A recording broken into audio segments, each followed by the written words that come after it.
Martel, 49 ans, ébéniste et je vends des produits d'origine, qui ont un rapport avec le Moyen-Âge. Et de la ville de Londres. Ouais, tout est artisanal chez moi.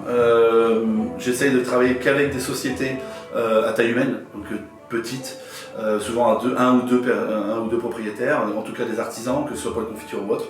Et tout doit être relation avec le Moyen-Âge, donc pas de produits type tomates, pommes de terre, etc., qui n'existaient pas à cette époque-là, et toujours en relation avec l'histoire de la ville, donc que ce soit espagnol, l'occupation anglaise, l'occupation bourguignonne. Je suis médiéviste, donc en tant que médiéviste, voilà, donc on fait la reconstitution, on essaye d'être au plus proche de ce qui existait, donc c'est compliqué, mais on essaye de trouver des sources, des enluminures et autres.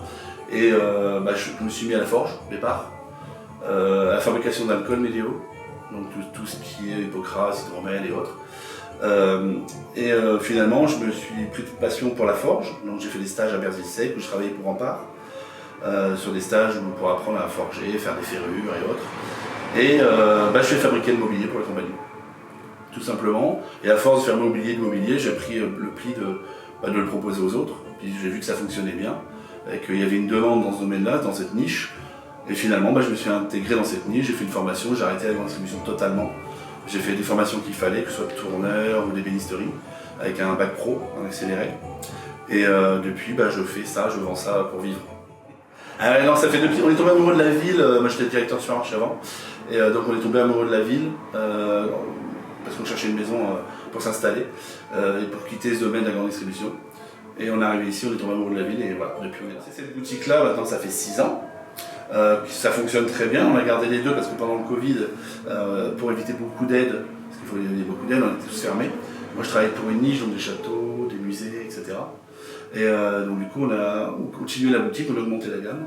Et dans la foulée, ma femme a ouvert un salon de thé.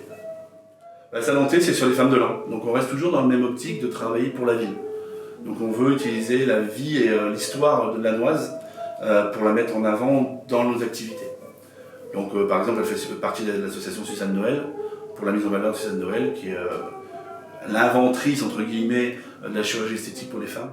Et aussi une précurseur, puisque il n'y avait pas de chirurgienne esthétique ou de chirurgienne à cette époque-là. Donc elle travaillait dans la cave de son mari, etc., anonymement, et c'est après seulement que ça a pris des proportions.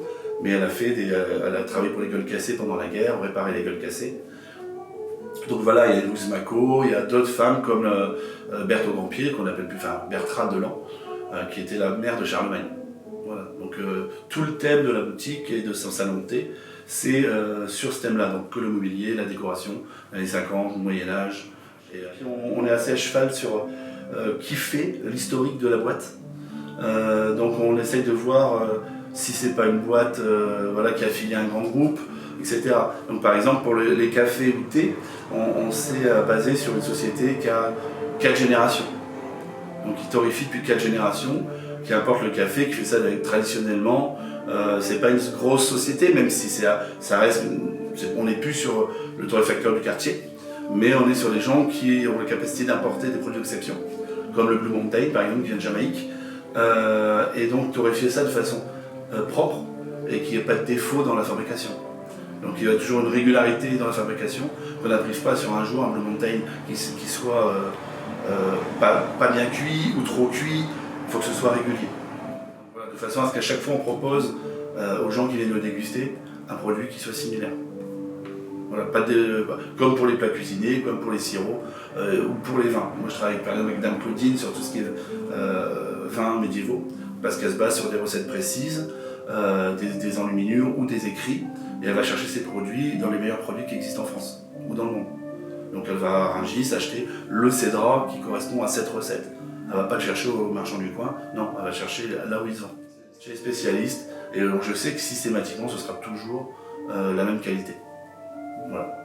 Voilà, donc les confitures c'est pareil, elle les fait au chaudron, elle intègre les éléments qu'il faut avec des produits super haut de gamme.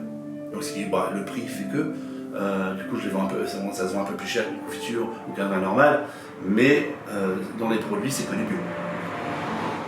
Pour le thé c'est pareil, on essaie d'avoir les meilleurs fabricants, les meilleurs exploitants. Donc voilà, on essaie toujours d'avoir cette partie-là. Donc on les goûte, on les prend. Ça ne convient pas, mais des fois on supprime, il y a des produits que j'ai supprimés de la gamme chez moi, d'autres que j'ai rentrés par erreur, j'ai goûté finalement c'était très bien.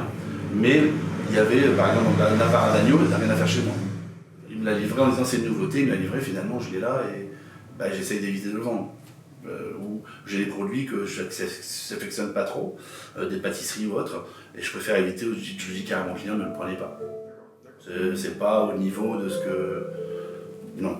Il faut que le produit corresponde, à la qualité que je vends, à l'idée que je me fais en fait de la boutique qui veut que ce soit le plus proche possible du Moyen-Âge, de ce qui existait au Moyen-Âge, de ce qu'on veut consommer, et je ne veux absolument pas que la qualité soit mauvaise. Donc si je veux un produit, même si je l'ai commandé, qui n'est pas bon, je le dis au client, ne le prenez pas. Je ne le vendrai pas. J'en ai encore un sur l'étagère que je ne vendrai pas. C'est comme ça. Après, il faut être droit de ses baskets, comme on dit. Et après, c'est sûr, c'est de la trésor, hein, c'est la trésor qui meurt. Hein.